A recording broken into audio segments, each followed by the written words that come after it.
सबको नमस्कार मित्रों। मैं डॉक्टर विजय कुमार मधुकर कुलकर्णी आपका आज के काव्य पाठ में स्वागत करता हूं। आज सहज रूप से बोलचाल की भाषा में एक कविता बनी है। जो कविता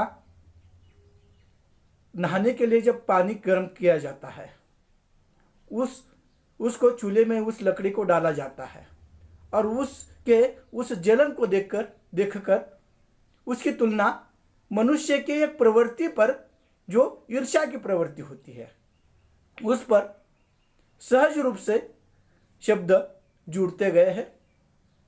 क्योंकि मनुष्य समाजशील प्राणी है और समाज में रहते हर मनुष्य का स्वभाव अपना अपना होता है और ये ईर्ष्या का भाव मनुष्य के मन में जो रजोगुण है, तमोगुण है और सत्वगुण है, इस सत्वगुण, रजोगुण और तमोगुण के में तमोगुणी व्यक्ति के मन में यह ईर्ष्या का भाव जागृत होता है और इस ईर्ष्या के भाव के कारण वह दूसरों को हमेशा कम नजरों से देखता है। कोई ऊंचाई पर जाता है, उसके पैर खींचने का प्रयास करता है, या दो दोस्तों में ईर्ष्या होती है, दो सहेलियों में ईर्ष्या होती है, परिवार में कई परिवारों में यह ईर्ष्या होती है, कार्यालयीन हिस्से में ईर्ष्या होती है, राजनीति में ईर्ष्या होती है।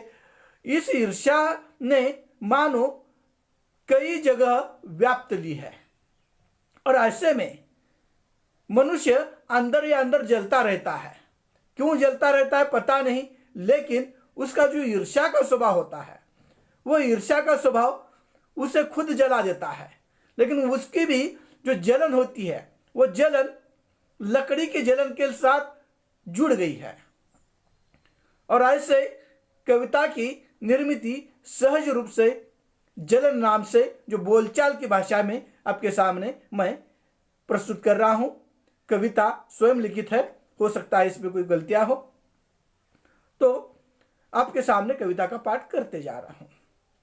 ध्यान रखें कि शहर में आप तो पानी गर्म करने के लिए, नहाने के लिए जब पानी गर्म किया जाता है तब गीजर वगैरह होता है, लेकिन गांवों में आज भी कई गांवों में वहां पर चूल्हे होते हैं। चूल्हे पर बड़ा सा बर्तन रखकर पानी गर्म किया जाता है नहाने में और उसके लिए नीचे लकड़ियां डाली जाती है और ऐसे में जो लकड़ियां जलती है उसका कोयला बनता है, फिर रक्षा बनती है और उस लकड़ी के जलने के बाद भी कोयला मनुष्य के कपड़े इस्त्री करने के लिए, प्रेस करने के लिए उपयोग में आते हैं। रक्षा पौधों को बढ़ाने के लिए या खेती में वो रक्षा डाली जाती है।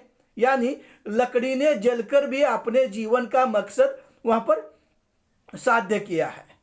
या पहले जमाने में भी उस लकड़ी से या जलते हुए उस उपाले की रक्षा से मनुष्य दांत साफ करता था। यानी जली हुई उस लकड़ी हो या उपाले हो, उसके जलन के बाद भी वह समाज के उपयोग में आ गए हैं।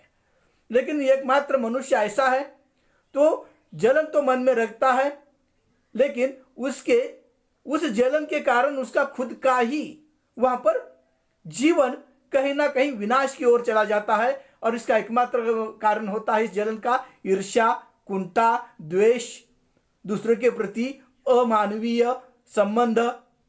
ये जो मन में कुटिल भाव होता है, जो दूसरों को आगे जाने नहीं जाने देते या दूसरों का सुख देखा नहीं जाता, लेकिन सामने तो ठीक से बात करेंगे, लेकिन मन में कहीं ना कहीं ईर्ष्या वहां पर पालकर जीवन जीते हैं। वह भी जलते हैं और लकड़ी भी जलती है, लेकिन लकड़ी का जलना सफल होता है, मनुष्य का जलना कभी सफल नहीं होता। और इसलिए इसी बात को लेकर एक कविता सहज रूप से बनी है। जलती हुई लकड़ी बड़ी खुश थी आज भी, जलती हुई लकड़ी बड़ी खुश थी आज भी, जलते जलते वो देख रही थी अपनी जलन, वो देख रही थी अपनी जलन कई मनुष्यों में, वो देख रही थी अपनी जलन कई मनुष्यों में, लेकिन लकड़ी का जलना अपना कार्य महान कर गया। लेकिन लकड़ी का जलना अपना कार्य महान कर गया। जलते जलते लकड़ी का जलना अपना कार्य महान कर गया, जलते जलते जलते जलते भी। कोयला बनी, रक्षा बनी, फिर भी कई पौधे को बढ़ाने के लिए तो कोयला मनुष्य के कपड़े चमकाने के लिए काम में आया। रक्षा बनी, फिर भी कभी पौधे जो खेत में भी डाली जाती है रक्षा, उसको लेकर, या पौधों में भी डाली जाती है। कभी पौधों को बढ़ाने के लिए रक्षा काम आई, मनुष्य के कपड़े चमकाने के लिए, स्प्रेस करने के लिए काम आई। लेकिन जिसने जलाया था उस लकड़ी को अपनी मतलब के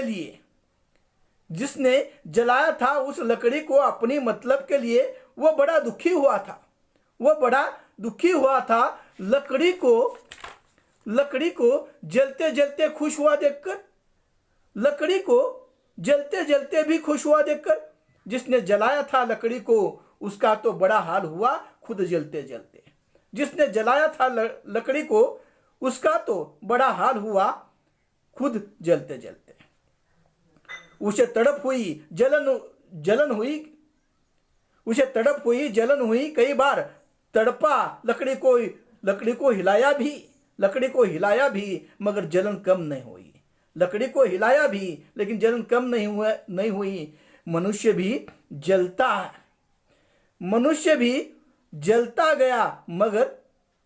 जलता गया ईर्ष्या से, मगर ना धुआं था ना आग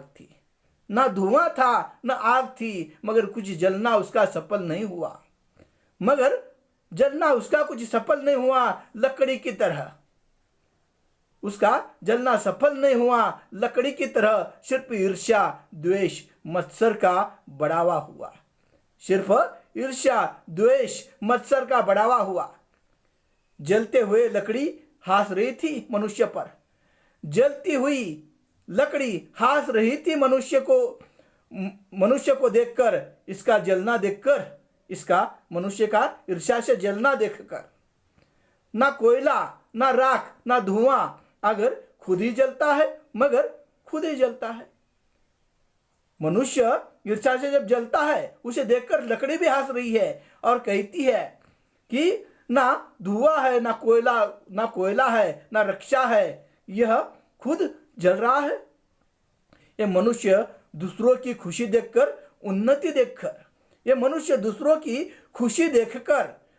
देखकर, वह जल की पीड़ा भी मनुष्य की मन की, जलन की पीड़ा थी मनुष्य की मन की। क्यों उसे जलन हो रही थी?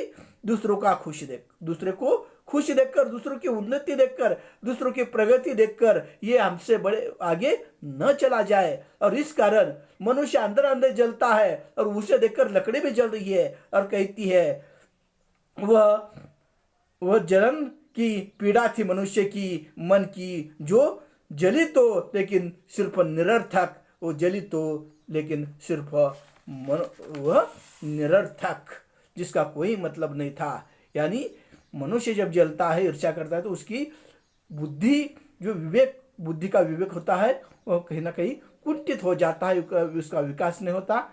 फिर भी मनुष्य न जाने क्यों दूसरों को देखकर जलने का उसकी जो वृत्ति होती है, वह कम होती हुई दिखाई नहीं देती। इस तरह की कविता सहज रूप से बोलचाल की भाषा में यह लिखी गई कविता आपके सामने मैंने प्रस्तुत की है। नमस्कार। यह ईर्ष्या का रूप न जाने समाज में कई स्तरों पर दिखाई देता है, और मनुष्य सिर्फ दूसरों की गलती निकालकर हम उससे कितने बड़े हैं, कितने अच्छे हैं, यह दिखाने का जो प्रयास करता है, उसी का एक रूप यानी ईर्ष्या है। जो मनुष्य अपने आप का महत्व बढ़ाने के लिए कई बार दूसरों के पैर खींचता है, कई बार दूसरों को अपमानित करता है, कई बार उसे नकारता है, तो यह जो प्रवृत्ति होती है उसके व्यवहार से पता चलती है। वह व्यवहार किस तरह से रखता है, वह उससे उसके मन की ईर्ष्या वहाँ पर सामने आती है। और इस तरह से यह कविता सहज रूप से निर्मित